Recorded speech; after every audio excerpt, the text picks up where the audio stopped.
Today, I've got a bone to pick, and the best time to pick it might be right now. Don't let that distract you from the fact that it's been simmering for a while. Welcome to Alternative Jargon.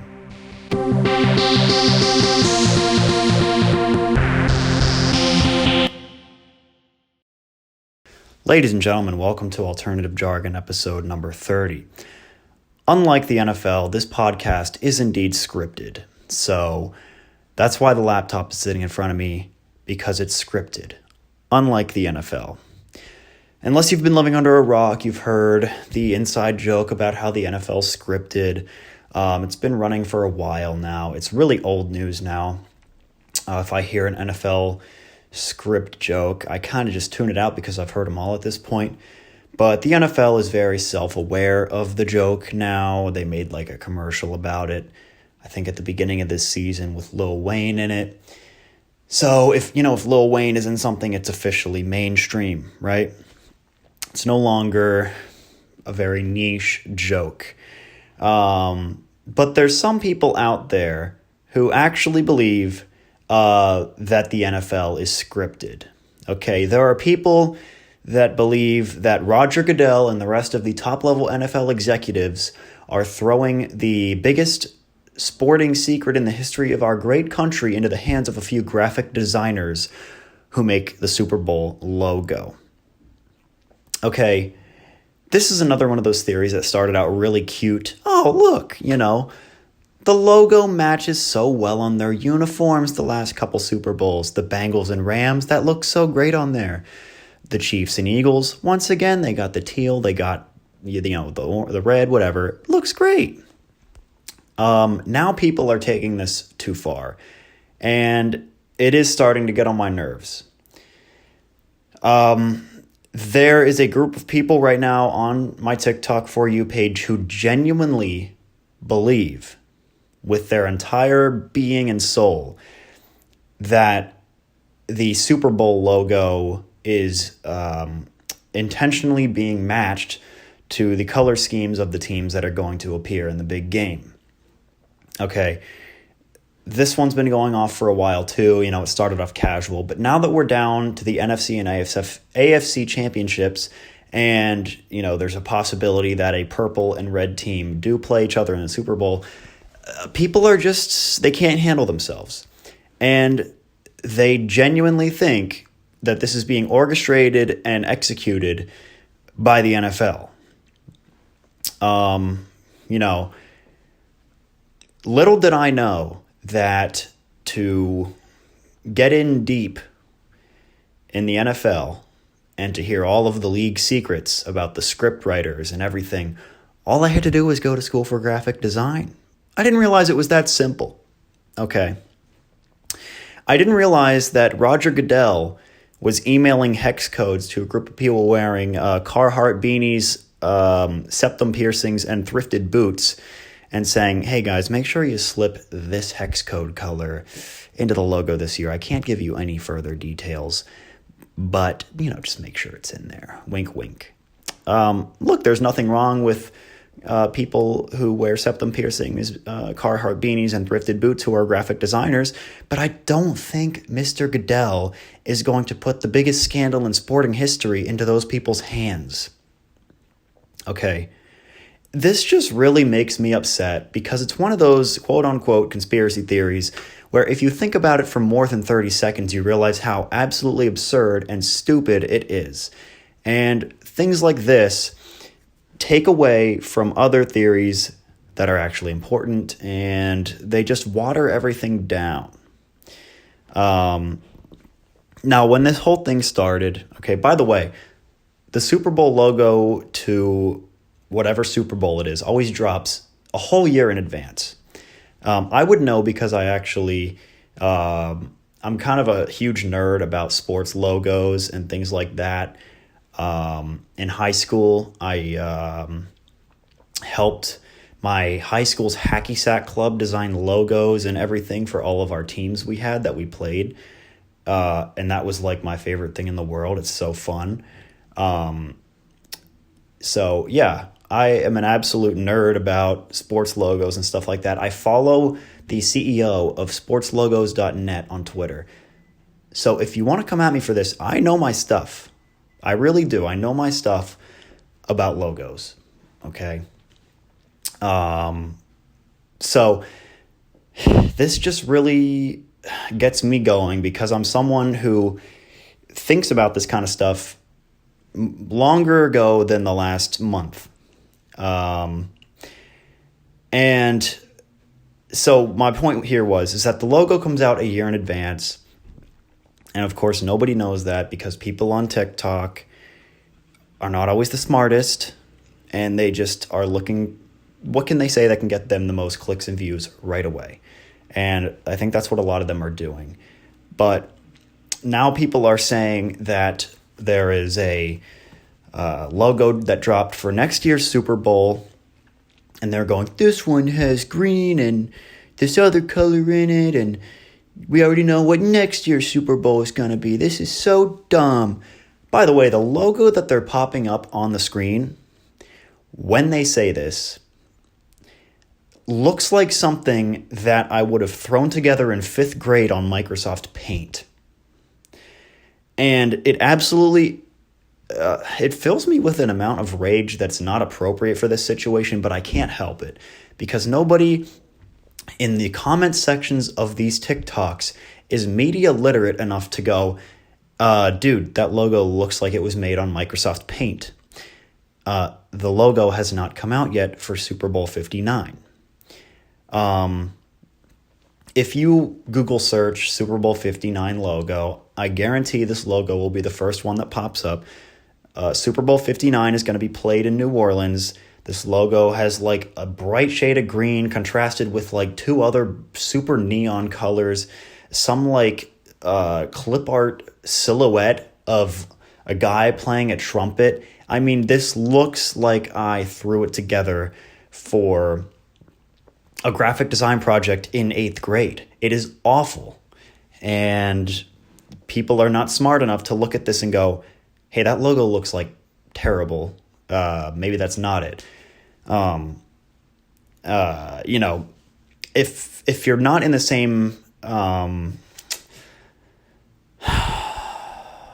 if you're not in the same echo chamber that I am in on TikTok right now, you might not understand why I'm so upset about this. But if you were, you also would be. Okay. Like half my For You page right now is videos that have 100,000 likes and 200 comments because nobody's disagreeing with these takes that these people are putting out there. But 100,000 likes, and these people go, look at this logo. The teams are picked already. It is very annoying. And I'll tell you another reason why this is super annoying to me. And that's because for years and years and years, people have bitched and moaned and complained because the Super Bowl logos were too plain. Okay, there was a 5-year stretch, I believe, from Super Bowl 45 to 49. Look it up, I know my stuff, where the Super Bowl logo was literally just the Lombardi trophy surrounded by chrome letters. It was all silver. It was the plainest looking thing of all time. And people complained for years about that. They go, look at the Super Bowl logos in past years. They were so fun. They represented the city. Roger Goodell, what did you do to the logo? Why is it just a silver Super Bowl trophy?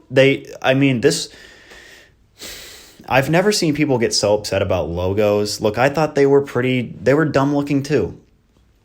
Okay, but my point is that people complained about how boring they were for that long and with that much passion. And now we finally are back to these fun logos. The last 3 or 4 Super Bowl logos have been phenomenal. They incorporate what city the game's being played in. They are bright and they pop out at you, and they're everything that people were nostalgic about with the old ones. And people are still finding something to complain about with these logos. If you genuinely believe that the biggest sports league in the Western Hemisphere is going to put their entire the entire billion-dollar industry of their sport at stake so that they can tease a little logo. I don't know what to tell you, man. I really don't. I don't know what to tell you. And I'm so sick of seeing this. And by the way, I'm not like mad at these people. I'm more disappointed because I just want people to use their brain. But no one, I won't say no one, a lot of people just don't seem to really do that anymore. Okay, I'm waiting to see a video where someone goes, here's what happened when I asked ChatGPT if the NFL was rigged. I'm waiting to see that one. It's going to probably drop tomorrow. It's going to probably happen before I release this episode. Here's what happened when I made a dolly generation of Super Bowl 59 logo. Are these teams going to, yeah. You go through content droughts sometimes. Ever since the majority of social media has gone from just show the newest posts first to, here's an algorithm to read your mind and dig deep into your psychosocial analytical approach to content. Ever since it switched over to that, I do go through these dry spells where basically everything that I scroll past on TikTok or Instagram Reels or you name it just kind of pisses me off. It's just dumb stuff. And I complain about this, but I will say for every drought I go through, I also have some of the greatest harvests of all time where I go through a short period of time where everything I scroll past makes me die laughing. It is a very double-edged sword. But without a doubt, I am in the absolute depths and trenches of maybe the greatest TikTok famine I've ever stumbled across, okay? The NFL playoff startup, and everyone is now an expert on graphic design. Look, don't get me wrong. I'm not like a very good graphic designer at all. Look at the logo of this podcast. It's a freaking font I downloaded off of a free font website with a star in the middle.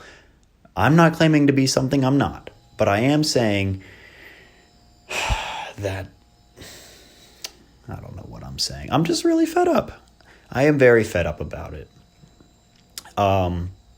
Usually on this show and in my life in general, I am pretty laid back and mellow when it comes to people's opposing viewpoints on things. And I sort of just like to go, that's cool you believe that. It's not what I think, but whatever, man. Because I don't believe there's any, well, not any, but for the majority of things in life, there's no objective right or wrong. Because everyone's different. But if I hear one more person talk about this Super Bowl logo, I might explode, okay? I might explode. But yeah. Another thing about, I'm going to move away from the logo because the logo, I've talked the logo into submission, I believe. But let's talk about just the general idea that the NFL is rigged a little bit more. Everyone I always hear say, oh, dude, the NFL is totally rigged, it's totally scripted. They never give a reason as to why the NFL would ever do that. What genuine reason does the National Football League have to rig games? And I'll answer that question for you because I've got a few things here that I've heard before, but I'm going to try to refute those because I think it's the dumbest theory of all time. I'll sit there and watch my favorite team play. By the way, I'm wearing my Eagles jersey, and I'll mention that in a little bit. But I joke around like any other person does, you know? Oh, they threw a flag on their team, but not mine. Oh, these refs, they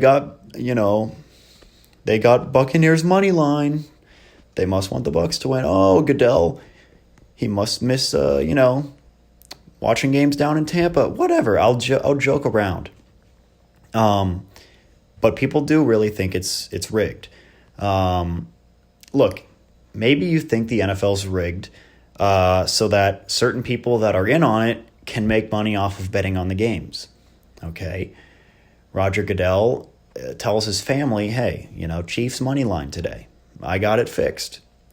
Which, that's just a dumb theory. First of all, nobody who works for the NFL is allowed to ever touch a gambling site. And that's a given. But I have heard people make that point that, dude, they just sell the script to people who want to bet. Like, okay. Some people believe that the NFL fixes games so that teams in big markets win, which brings in more money. Everyone knows that when a bigger market team plays in a bigger game, it brings in more viewers and thus more money. Well, if that was the case, the Dallas Cowboys would win the Super Bowl every year, and we know they haven't done that in a long time. Okay, the last Cowboys Super Bowl highlights are on VHS tapes, guys. That is not an excuse for the NFL to be rigged. It's not.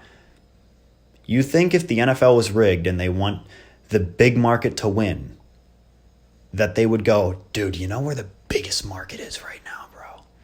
You know where it's at? Come here. I'm going to whisper it. It's in Kansas City, Missouri.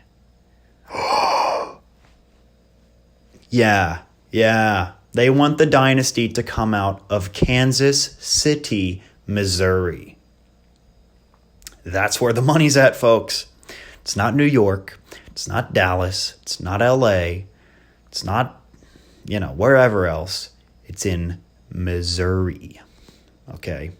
It's in Missouri. It's 1,500 miles east and west from any ocean.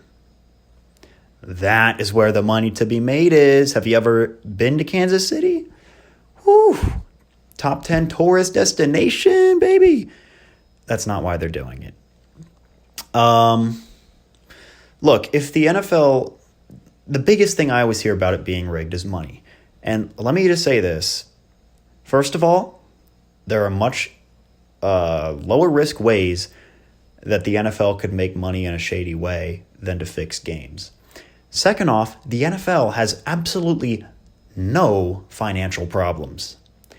They have negative financial problems. Roger Goodell makes $64 million a year to be the NFL commissioner. I don't think he necessarily cares all that much about finances. I think his house is probably paid off. If I had to guess, I think Roger's house is probably paid off. So, yeah. There is no world in which a league like the NFL would ever be scripted or be rigged, because they are already raking in so many billions of dollars a year, you have no idea.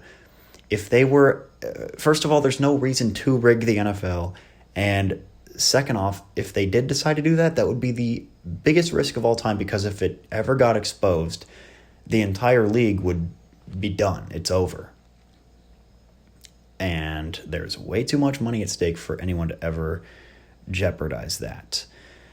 So, yeah, look, there's much bigger fish to fry in our world. The fact that so many people are so worried about football games being fixed is kind of a red flag, okay? People, these people I see on my For You page have talked more in depth and more fiery about the Super Bowl logo than they have about people who flew to a pedophile island and assaulted kids. All right. There's much bigger fish to fry in our world. The Super Bowl logo has been a bigger story and been in the headlines more than Epstein's Island. Now, not mainstream headlines, come to think of it. Obviously not. But to some of these bozos on TikTok, who cares what they're doing in the Caribbean? Where's my football at? They're rigging the games. Why didn't the boys move on? Roger Goodell hates the boys. We supposed to be them boys. Okay.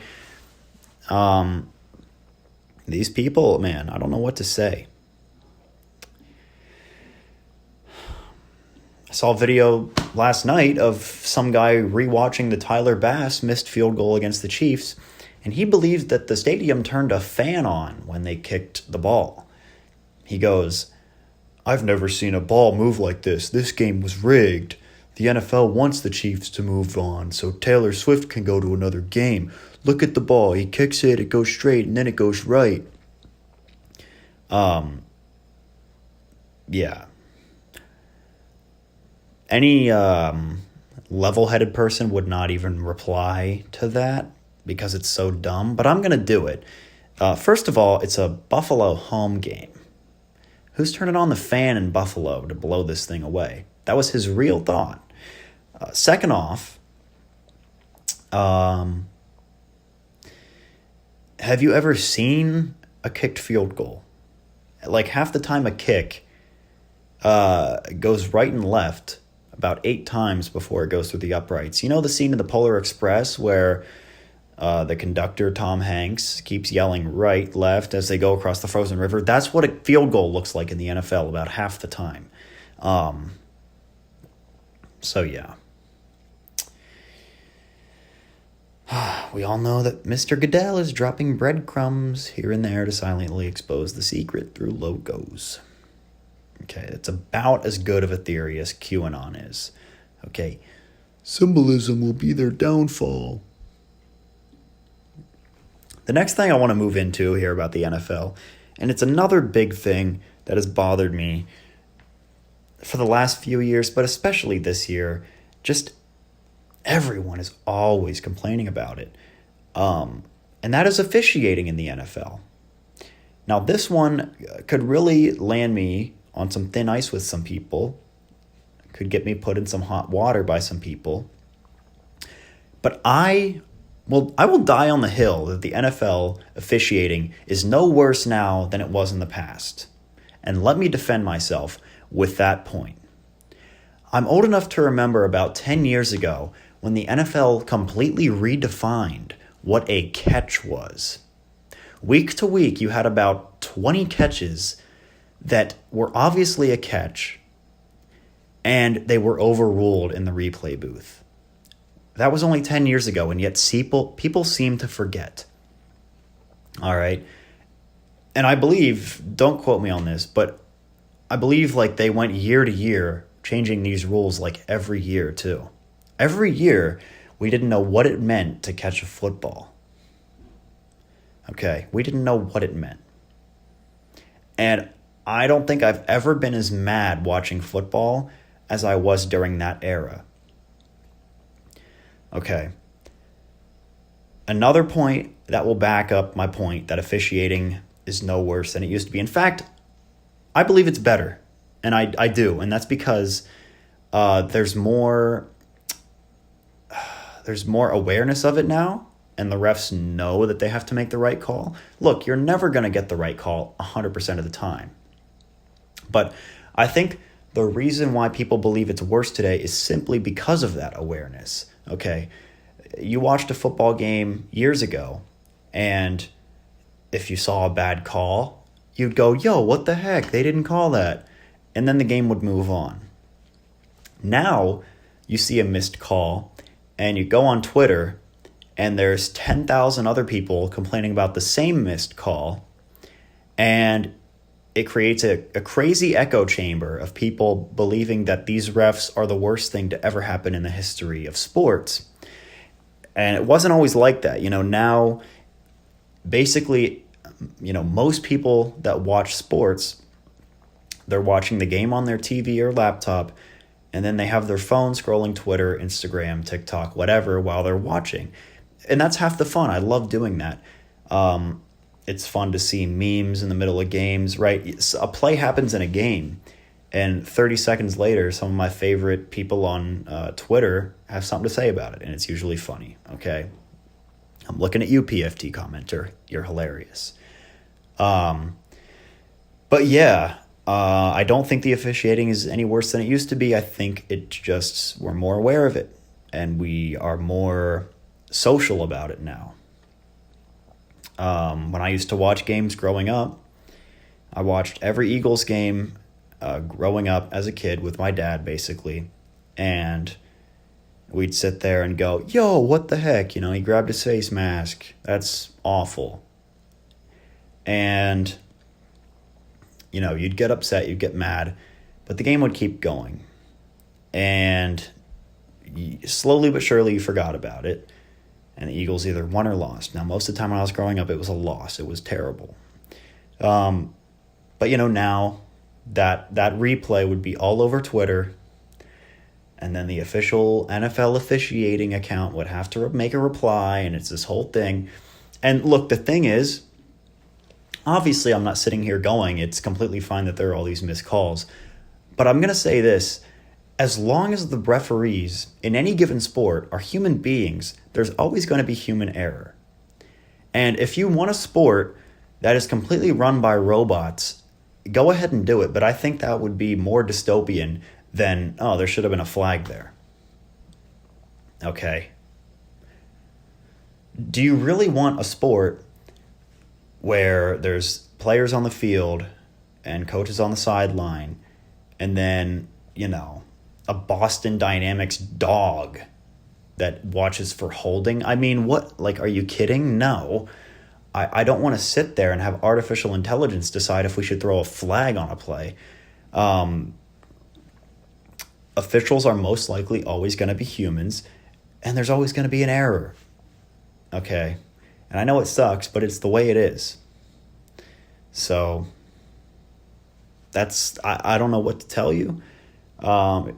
If you think, by the way, here we go. If you think it's bad in football, watch baseball. Everyone who thinks that officiating in football is so bad doesn't understand, or at least doesn't watch baseball, because, good gosh, an entire 162-game season could come down to whether or not one pitch is called a ball or strike, let alone anything else. Okay, it's so much more minute. And by the way, baseball, so much easier to call. Baseball, there should be little to no excuse for these umpires. Okay, you were looking at... baseball umpires have one thing to watch for 99% of the time, right? Obviously, here and there, they have to watch for other things. But 99% of the time for a baseball umpire, it's, did the ball catch the plate or not? And that's it. And they still somehow miss it way more than they should. Okay. So if you want to go that route, then we're pretty dang spoiled in the NFL with officiating most of the time. And the other thing too is, okay, this is another thing. Unless you have a penalty on the very last play of the game and you don't get a second shot to try to win that game, okay, people do not take enough accountability for their own team and players, their own team, okay? Some of the most infamous calls or no calls in the history of the NFL were followed up by a handful of plays where the team that didn't get the call still failed to execute. All right? So you want to sit there and complain about that. And Patrick Mahomes, I lost so much respect for you in the Bills game about a month ago when you couldn't even tell your rival good game after the game. You had to, be a little sissy and chew him out about how bad of a call was. Guess what, Mahomes? You had multiple plays after that to do the same thing and to win that game. But did you? No, you didn't. So, yeah, I mean, if it's the very last play, I believe it's more warranted to be that upset. But if you have more opportunities after that to still capitalize on stuff and win, then that you have to understand that that's part of the game. So, and this is all part of my final point, sort of, which is that people honestly just take sports too seriously sometimes, especially if they are not the ones playing on the field. I love sports as much as the next person. I am a Philadelphia fan all around, Eagles, Sixers, Phillies. Right. But like if something bad happens to my team, I'm not going to let it completely ruin me and make me depressed and, punch a hole in my TV. And I can't even believe that there's people that act like that.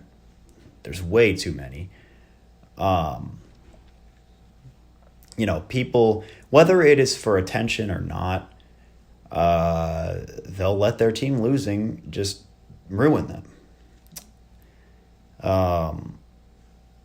Look, if you're that upset about your favorite team losing, I think you might want to look at your own life and go, what am I doing in real life? I'm not trying to sound like a jerk, but it might be true. It might be true. Look, I agree as much as the next person. It's frustrating if your team doesn't get a call or whatever. But, after my team loses and gets knocked out of the playoffs, I'm going to crawl in bed, fall asleep, and wake up the next morning and probably not think about that ever again. Okay? Like I said, I grew up a Philadelphia fan. I am very much used to the phrase, well, there's always next year. And other people need to learn that one too. So, it's annoying. Please, get a life. I'm upset in the moment too, but then I go, hey, that has nothing to do with me at the end of the day. I'm going to be super ecstatic when my team wins, but when they lose, I'm just going to go, And that's the thing. Sports are supposed to be an escape from reality. And a lot of these sports fans go, look, this bad officiating is ruining our entire escape from reality, this and that. Roger Goodell ruins the only thing I have that's, my escape from going to work every day. I think those people ruin the escape just as much as they think those other people ruin the escape. Okay? Is your fandom of a sports team really a quote-unquote escape from reality and, something that relieves your stress if it's one of the leading components of things that gives you stress? Okay, for me, being a fan of a sports team has always been a thing where I can follow the team year in, year out, whether they do good or not. And the reason you do that is so when they finally win, it's like it's part of you that won. And that is amazing. But at the same time, if that team loses, okay, it's just a team that you watch. Okay? Stuff like sports that is for entertainment and social purposes only should never be something that gives you a negative attitude about real life. You should take all of the good things from sports, but don't take any of the bad. But I don't know. Some people just don't do that, though. They just let their team losing completely ruin them, which I don't understand. I think as a kid, it was a lot harder for me.